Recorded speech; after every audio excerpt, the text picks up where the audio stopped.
Hi, I'll be giving a temporary evacuation point worker training today, and specifically it's COVID-19 operations for the American Red Cross Southern California region. In this workshop, we'll provide you with an overview of what disaster sheltering looks like in a pandemic environment. We'll talk about the function of the temporary evacuation point and the opportunity to serve as a temporary evacuation point or TEP worker. In this capacity, you'll be able to assist evacuees when they are newly displaced from their homes. You'll provide basic initial relief services, such as making sure the evacuees have water and snacks, and providing a helping hand to help them take their next step. Before we go into the specifics of your job as a TEP worker, I'd like to discuss a little bit about what sheltering looks like in a pandemic environment. Congregate sheltering, with its inherent close contact, presents special challenges and risks because the COVID-19 virus is most likely to spread to people who are in close contact with an infected person, and there is a concern of contamination of cots and other supplies as well. To protect the health and well-being of evacuees and our workforce, the Red Cross and the various county Office of Emergency Services are prioritizing individual hotel rooms over conventional congregate shelters. This is to make sure that people have a safe place to stay if they are evacuated and cannot return home. Since the COVID-19 pandemic has began, the Southern California Regional Red Cross has already provided over 11,000 overnight hotel stays to clients who would otherwise have had to be in a congregate shelter.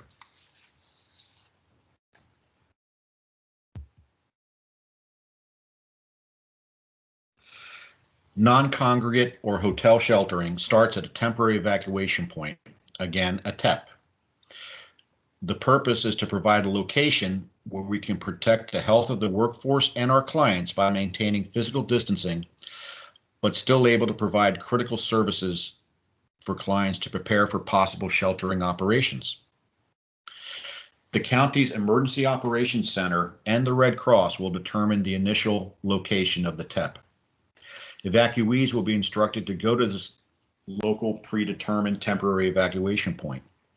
While at the TEP staff will provide a safe space until a decision is made whether or not to provide non-congregate sheltering, which most likely will be in a local hotel.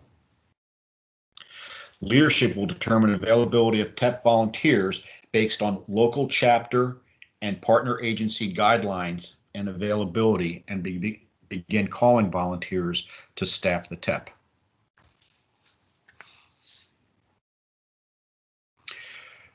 As noted on the slide, one aspect of the TEP that is somewhat unique to California is the wait and see period in the TEP. Because of wildfires, because of mudslides, we'll go ahead and take proactive decisions to open up a TEP while we see what the condition of the emergency is and whether it escalates enough to require evacuations or whether people will be able to go back to their homes.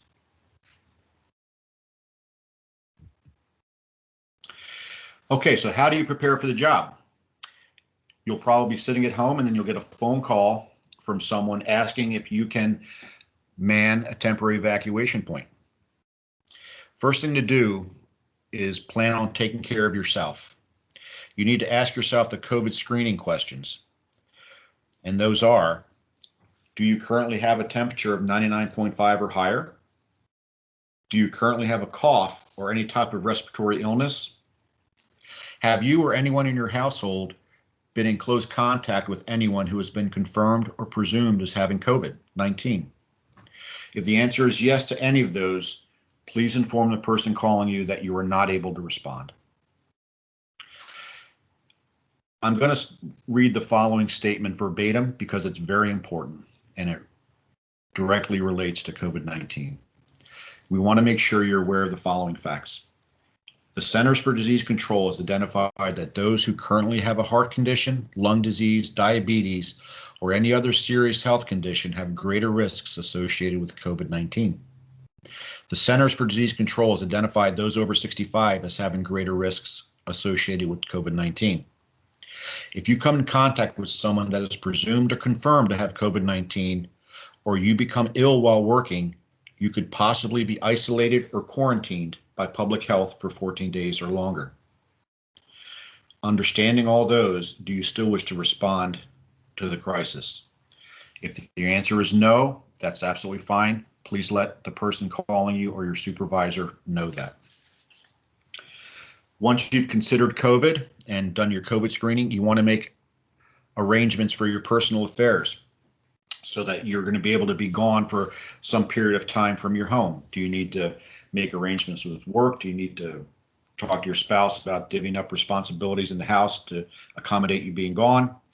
You want to make sure that you put together clothes and some other supplies that you may need. Dress appropriately for the weather. Perhaps bring some layers of clothes in case you're going to be there in the evening when it gets cold. You want to bring your mask, your face covering, gloves. You can bring gloves if you'd like. Charging cables for your phone or for your tablet. If there's some particular snacks you'd like, maybe bring some water for yourself. Bring what you can to make yourself comfortable and make your shift at the TEP as easy for you as you can. When the person calls you to schedule you for your TEP, you want to find out who your supervisor is. Will the supervisor be on site? Most likely. Or could it start off as a virtual supervisor? And that could be the case at the beginning of an event, or if it's a virtual TEP, which we'll discuss later. In any case, you want to make sure you have your supervisor's contact information in your phone. It's very important that you keep in very close communication with your supervisor. When you are contacted, it could be to open up a TEP at the beginning of a disaster, or it could be that to fill out the staffing for a TEP as they put the watch bill together and fill out the shifts. If you're asked to open up a TEP, make sure you let the caller know how long it will take you to get there. Remember, you have to get all your stuff together, you have to get your personal affairs together, and you want to be safe as you drive to the temporary evacuation point. So give a reasonable expectation for how long it'll take you to get there.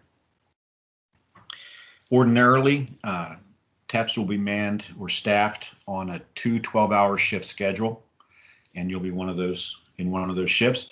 As the disaster progresses and less people come to the TEP, we could open up a virtual TEP, perhaps in the evenings, where there'll be a phone number, and you may be assigned the job virtually by sitting at home and taking information for people as they come to the TEP in the evenings.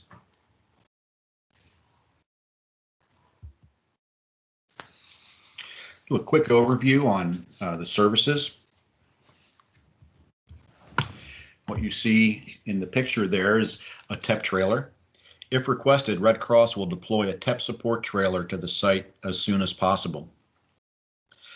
The supplies inside the trailer are helpful for TEP operations, such as cones for establishing traffic control, tenting to provide a shaded area, lighting if it gets dark, for when it gets dark in the evenings. You'll find sanitation, PPE supplies. There'll be masks and gloves. There'll be water, snacks. There'll be supplies to help with pets if necessary. If you're the first volunteer to staff a TEP, find out what the status of the TEP trailer when it's going to arrive. And the other thing you want to do when you get to the TEP is verify that. You want to verify if there are any other response agencies on hand, like the Sheriff's Department or somebody like that.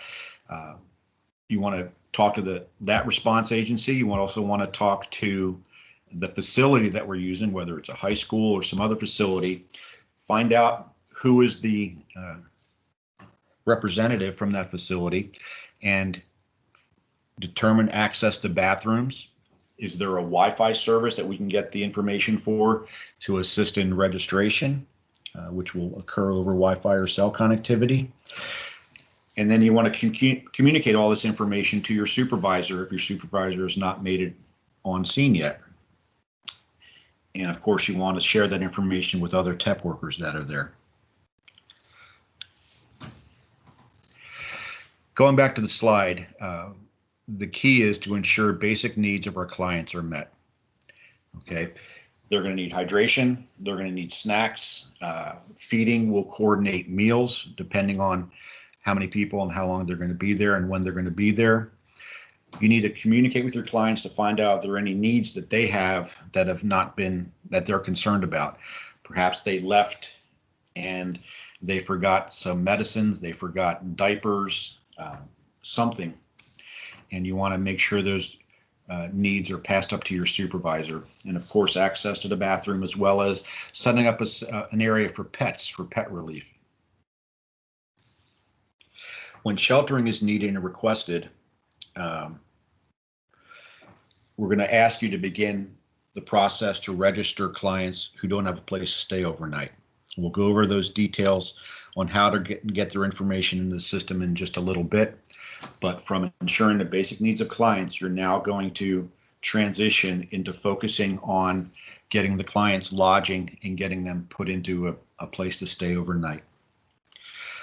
You're going to have some clients who are not going to want a place to stay. They just need a place to sit in their car for a while, perhaps while they arrange their own lodging, while they're waiting for a friend to call them back, so they can go stay at their house, whatever the case may be. Those people or clients are more than welcome to stay at the TEP as long as they need to, with us providing those basic services like snacks and water, whatever they need, information that that we know. They're more than happy to stay there, even if they don't intend to make use of our lodging.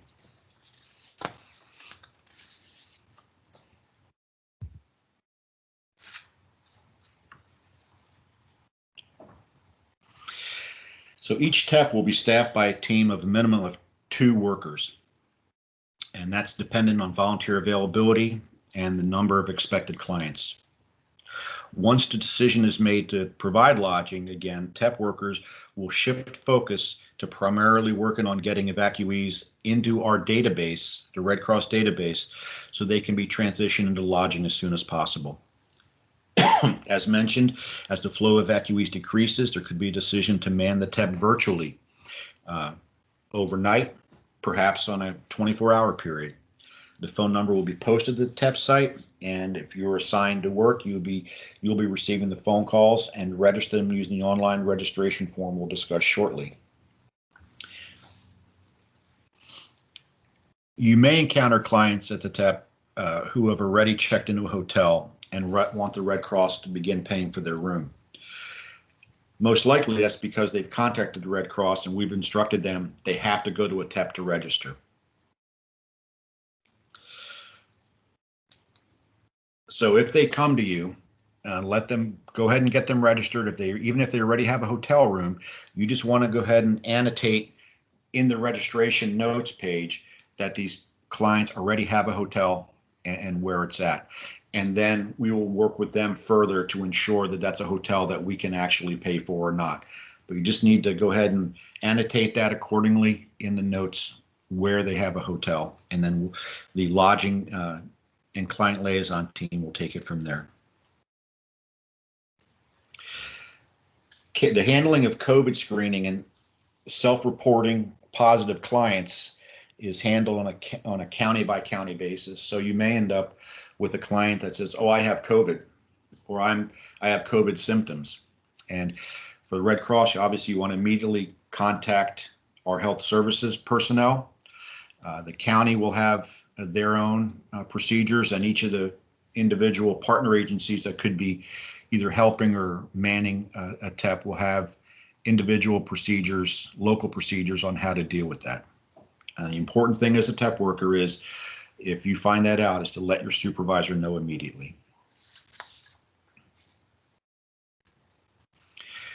One thing that we want you to make sure you understand is each situation is going to be different. The disaster is going to be different. The number of people responding is going to be different. The issues that you're being asked to help with are going to be different. And each issue is going to command a unique response. The key phrase here is communication. Constant communication between the supervisor and workers and clients is vital to not only ensuring team situational awareness, but also client quality of life and client satisfaction.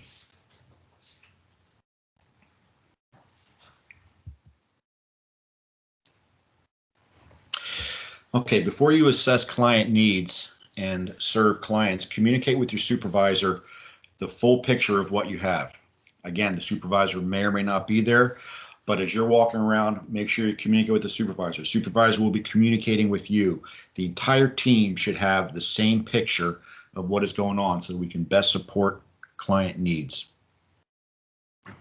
Some of the variables that could be going on in a TEP could be the number of total households under evacuation, the anticipated number of evacuees at the TEP, how many TEPs are open, whether sheltering or lodging is going to be requested or not.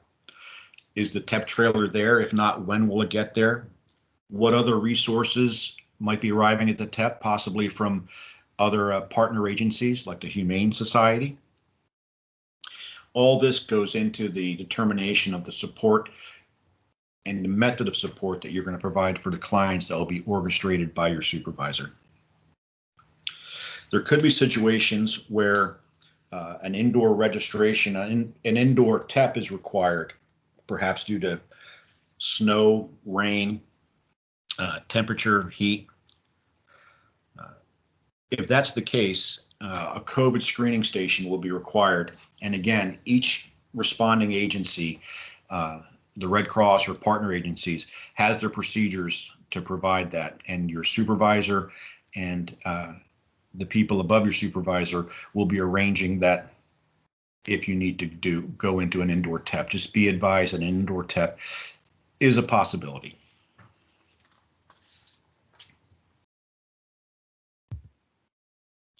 Now we'll start to talk about a little bit about the actual tool that we use to register everyone. What you see here in very small print in the middle is a script, a registration script to register clients. That script is located, there's copies of that script in the TEP trailer that will be delivered to the TEP site. And there's also copies of that script on the TEP site registration guide. It's the step-by-step instructions of the TEP site registration guide. And that's readily available to everyone, and certainly your supervisor will have access to it. Once you're provided the URL, you're going to call it up on your phone, your smartphone, or your tablet, or your laptop possibly, and it'll show up as you see on the screen there.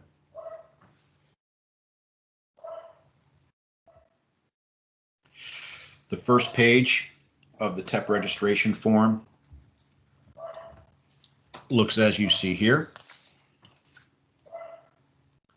I'll just briefly go over each of the pages, and I'll make some points for standardization here.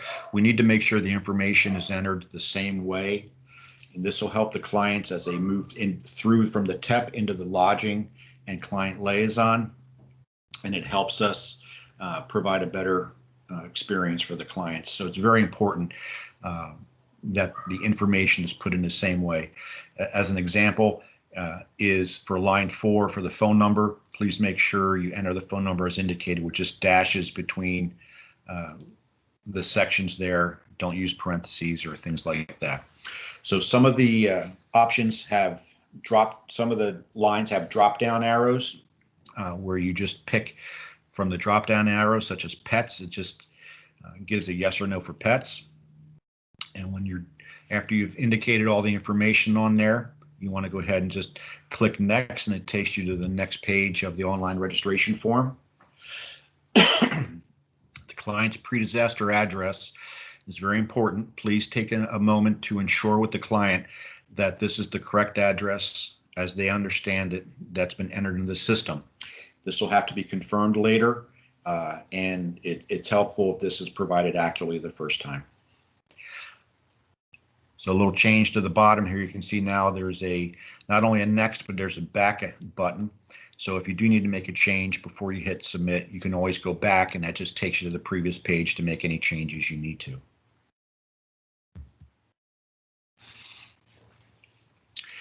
Okay, page 3, last page of the online registration form, but certainly probably one of the most important pages.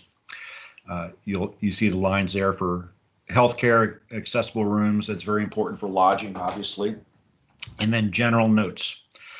So in the general notes is where you're going to put, perhaps that client came to you and is already in a hotel, as we discussed earlier. So this is where you're going to want to put that. But there's a format that we really need you to follow as you submit these general notes. The first thing you're going to put is the date and time. So you can see the example there. 01/02/21, 11:05 a.m. Client needs help with meds. They've indicated yes under the pet thing, but now you need to let lodging know what type of pet is this. Is it one pet? Is it 3 pets? So pet is a cat. You indicate the 2-year-old has a gluten allergy and there has a 3-month-old. Okay, so special food requirements are very important, and any allergies are very important. Obviously, a 3-month-old has different food need that the feeding team would need to be aware of, so that needs to go in there. But you need to, before you submit, just make sure everything is accurate. Take the extra minute to make sure everything is accurate, and then you hit submit. Once you hit submit, this form gets uploaded into the Red Cross database that's used by lodging to assign hotel rooms. So nothing you can do anymore with it at that point. So you really need to make sure this form is absolutely as accurate as you can make it before you hit submit. Just as a side note, the American Red Cross does have a translation service. Your supervisor will have access to that phone number and the ID access code required to get the services from that. So if there is a language issue, speak to your supervisor, and there is a translation service that the Red Cross has access to.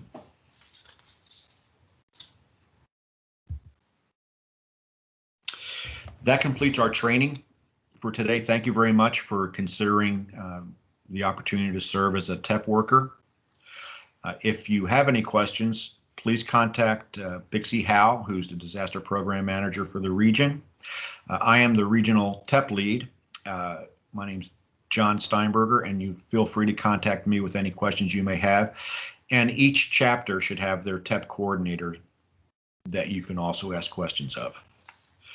I would like to make a recommendation. If you're taking these, you're going to be doing one of these assignments as a TEP, you may want to look at taking Disaster Public Affairs and Media Relations course when offered, or the Public Affairs course on EDGE, because there is an opportunity and a possibility that media may be present at some of these temporary evacuation points.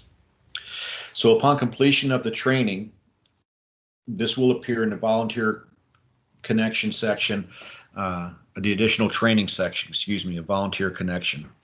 TEP is not a deployable job, nor do you get a gap for it. All right, thank you all again for taking the time to go through the training. Please let us know if you have any questions, and I look forward to working with you at a TEP in the future.